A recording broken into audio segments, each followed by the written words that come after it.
नए साल के लिए आपको बहुत बहुत मुबारकबाद। 2025 आपके लिए बहुत शुभ हो। ये बात आपके लिए भी है, ये बात बॉलीवुड के लिए भी हम कह रहे हैं। बॉलीवुड इस समय ऐसे चौराहे पर आके खड़ा है कि जहां वो सेंटर में है और चारों दिशाओं से उस पर हमले हो रहे हैं, लगातार हमले हो रहे हैं। ऐसे ऐसी बातें हो रही हैं कि बॉलीवुड को मतलब मुंह दिखाने के लिए, जिसको कहते हैं चुल्लू पर पानी ढूंढना पड़ रहा है। यार हो क्या गया है? ये वही बॉलीवुड है जो पूरे देश की इंडस्ट्री को चलाया करता था।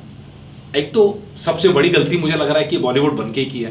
हिंदी सिनेमा के पास खूब स्कोप है, खूब कहानियां हैं, लेकिन हिंदी सिनेमा अपनी जड़ों से कट के बॉलीवुड जब से बन गया है, बॉलीवुड बनने की तरफ है, वो बॉलीवुड ने उसको नीचे डुबोया, उसको बनाया नहीं है। सबसे ताजा हमला किया है नागा वामशी, जो तेलुगु फिल्म से जुड़े हुए हैं। उन्होंने बोनी कपूर के सामने सीधा सीधा कहा है, साफ साफ कहा है कि भैया आप कुछ इन्वेंट नहीं कर पाए, हमने सिनेमा को नए तरीके से देखा है। ये बॉलीवुड के लिए कह रहे हैं कि भाई बॉलीवुड वाले तो सिर्फ जुहू बांद्रा के लिए मूवी बनाते हैं और इसीलिए ये हाल हुआ बॉलीवुड का कि आज ये नौबत आ गई है। ओवरऑल कलेक्शंस की बात करें, सबसे ज्यादा मूवी बनाने की बात करें, पीछे रह गई है।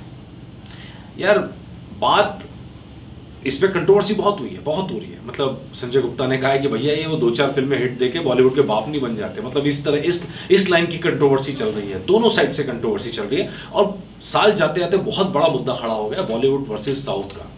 तो साउथ को लेके एक तरह की सुप्रीमेसी वाला भाव भी है कि भाई हम बेहतर है, तुम क्या हो, बॉलीवुड के लिए कहा जा रहा है।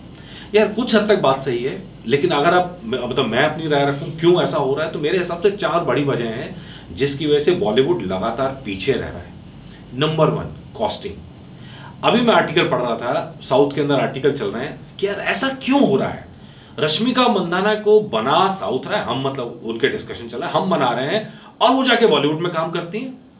वो कह रहे हैं हीरोइन यहां से नाम कमाती है और फिर चली जाती है बॉलीवुड में। ऐसा क्यों हो रहा है भाई? सीधी सीधी वजह है, वहां पर टॉप हीरोइन को मिलता है 2 करोड़ और बॉलीवुड देता है 5 करोड़, तो क्यों नहीं जाएंगी? नेशनल रिकॉग्निशन अलग, Telugu movie ultimately Telugu movie रह जाती है। नेशनल रिकॉग्निशन हिंदी फिल्मों में आके नेशनल रिकॉग्निशन बनी जाती है। तो अगर किसी भी साउथ से जुड़ा कोई स्टार नॉर्मली वो एक स्टेट से जुड़ा हुआ हीरो रहता है। हालांकि प्रभास हैं, अल्लू अर्जुन, उन्होंने इस बाउंड्री को तोड़ा है, चाहे थलापति विजय हैं, उनकी फैन फॉलोइंग पूरे देश में है। लेकिन नॉर्मली बाकी स्टार्स के लिए वो अपने स्टार अपनी स्टेट के अंदर जाना चाहते हैं, लेकिन हिंदी फिल्मों में काम करने के बाद वो पूरे भारत में जाना चाहता है। ये बड़ा फर्क है। लेकिन कॉस्टिंग जो खेल है, कॉस्टिंग का खेल यह है कि भाई जैसे अब बात करें प्रभास की, प्रभास बड़ी फीस ले रहे हैं लेकिन बाकी सबकी फीस बड़ी कम है। लेकिन यहां तो छोटे से छोटा स्टार भी भैया उसकी फीस भी बड़ी है। अभी कार्तिक आर्यन के बारे में कहा जा रहा है कि वो 50 करोड़ मांग रहे हैं और 50 करोड़ मांगने के साथ साथ उनको अपने स्टाफ के लिए भी मतलब वैनिटी वैन चाहिए, 2-2, 3-3 वैनिटी वैन चाहिए, तमाम तरह के खर्चे चाहिए। 2024 की सबसे बड़ी डिबेट ये रही कि क्या भैया स्टार्स के खर्चे कम होने चाहिए कि नहीं होने चाहिए। ये बड़ा सवाल है, ये बड़ा सवाल है जो बॉलीवुड को या हिंदी सिनेमा को डेंट कर रहा है कि ओवरऑल मूवी बनाने की कॉस्ट इतनी ज़्यादा है। मुंबई बहुत महंगा शहर है, बहुत महंगा शहर है। वहाँ लाइफ में जीने की जो लिविंग कॉस्ट होती है वो बहुत ज़्यादा है। मैं रहा हूँ मुंबई में। अब दिल्ली के मुकाबले अगर आप कंपैरिजन करेंगे मुंबई महंगा है, हैदराबाद के मुकाबले कंपैरिजन करेंगे तो बहुत महंगा है। तो हैदराबाद में जो फिल्म कम खर्चे पे बन सकती है, मुंबई में उस फिल्म को बनाने का खर्चा कई गुना बढ़ जाता है। एक तो ये वजह है क्योंकि जैसे ही आप हिट और फ्लॉप के फॉर्मूले पे जाते हैं, आपको ये देखा जाता है फिल्म कितने की बनी और कितना कमाया। अगर ज्यादा की बनी और कम कमाया, जैसे सिंघम अगेन ले लो, फाइटर ले लो, ये सारी मूवी ऐसी थी जो थोड़ा बजट कम होता तो शायद ये और बड़ा प्रॉफिट कमाती, लेकिन क्योंकि बजट ज्यादा था इसलिए सवाल उठने लगे। ये तो एक बात हो गई मेरे हिसाब से, कॉस्टिंग की बात, बजट की बात, फीस की बात, जिसकी वजह से बॉलीवुड के ऊपर फर्क आ रहा है। लेकिन दूसरी बड़ी खेल है, that is story line. Bollywood बदनाम हो गया है कि भाई रीमेक बनाता रहता है, वहां से उठाता है साउथ से फिल्म रीमेक बना देता है। गुजराती फिल्म उठाएंगे तो रीमेक बना देंगे, मराठी फिल्म उठाएंगे तो रीमेक बना देंगे, तेलुगु, तमिल, कन्नड़, मलयालम जो मिलेगी उसका रीमेक बना देंगे। अपना आइडिया कहाँ है यार? ये बहुत बड़ी वजह है। ये अगेन वही समस्या है जहां पे बात आती है कि हिंदी वाले स्टोरी कहां से ला रहे हैं। अगर फिल्म की कॉस्टिंग बड़ी होगी तो आप परफेक्टली मसाला फिल्मों पे जाओगे कि जो हिट हो जाए। होती है नहीं होती वो अलग इशू है, लेकिन आप यही कोशिश करते हो जो परफेक्ट मसाला रेसिपी आपके पास है आप उस पर जाओ ताकि फिल्म हिट हो जाए। लेकिन ऐसा होता नहीं, इसीलिए फ्रेश स्टोरी लाइन कम बजट के साथ में ऐसा हमने बहुत बार देखा।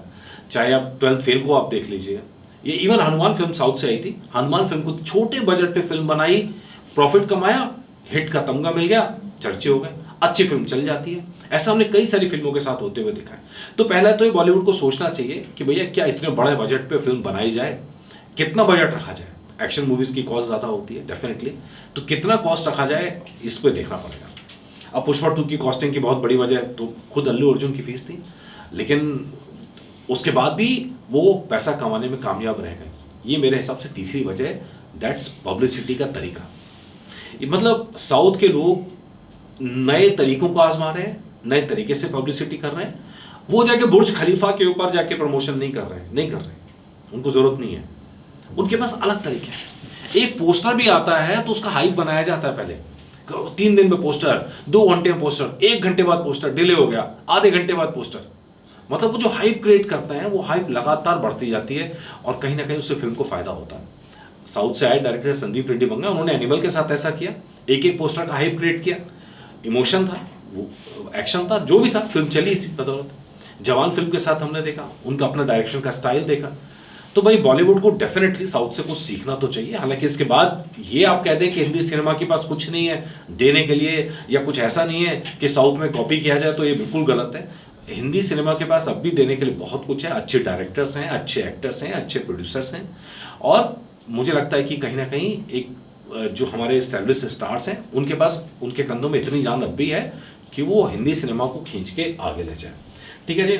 और एक जो चौथा पॉइंट है मेरे हिसाब से वो है मास कनेक्ट का। जो करेक्टर है बॉलीवुड का, अच्छा मैं हनुमान, जब मैंने फिल्म देखी तो सबसे मजेदार मुझे ये लगा कि हनुमान फिल्म के अंदर कि जो करेक्टर है वो गांव के अंदर का करेक्टर, सारी शूटिंग गांव के आसपास की, वो कोई बड़े शहर का स्टार नहीं था, मतलब बड़े शहर में रहने वाला और वो सब चीजें। ये मास कनेक्ट है। पुष्पा 2 आपने देखी, पुष्पा 2 के अंदर आपका जो हीरो है वो किसी बड़ा शहर में नहीं रह रहा है।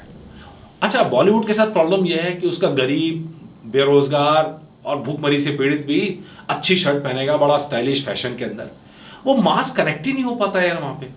वो मास कनेक्शन, मास की स्टोरी, आम जनता की स्टोरी, आम जनता का कैरेक्टर, आम जनता का इमोशन, वो जब गायब है तो मास कनेक्शन होगा नहीं और उसका नुकसान उठाना पड़ेगा भाई। इसलिए नागावामशु जो कह रहे हैं सही कह रहे हैं कि भाई जुहू बांद्रा की स्टोरी बनाते रहोगे तो फिल्में कहाँ से चलेंगी।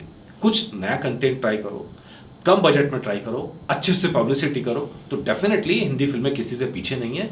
हिंदी फिल्मों के पास कंटेंट भी है और क्राफ्ट भी है, क्राफ्ट में भी कमी नहीं है। डेफिनेटली उनको ये सोचना पड़ेगा, ये नए तरीके खोजने पड़ेंगे अपनी बात को कहने के लिए। और इसी के साथ ये एपिसोड इतना ही, लेकिन आप सबके लिए और बॉलीवुड के लिए, हिंदी सिनेमा के लिए भी बहुत बहुत अगला आने वाला साल मंगलमय हो, बहुत शुभ हो।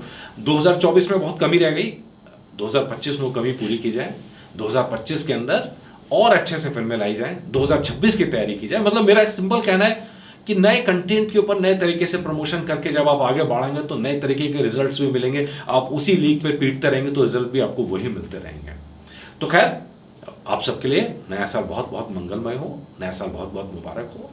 अगले साल में नए एपिसोड के साथ फिर मिलेंगे। नमस्कार।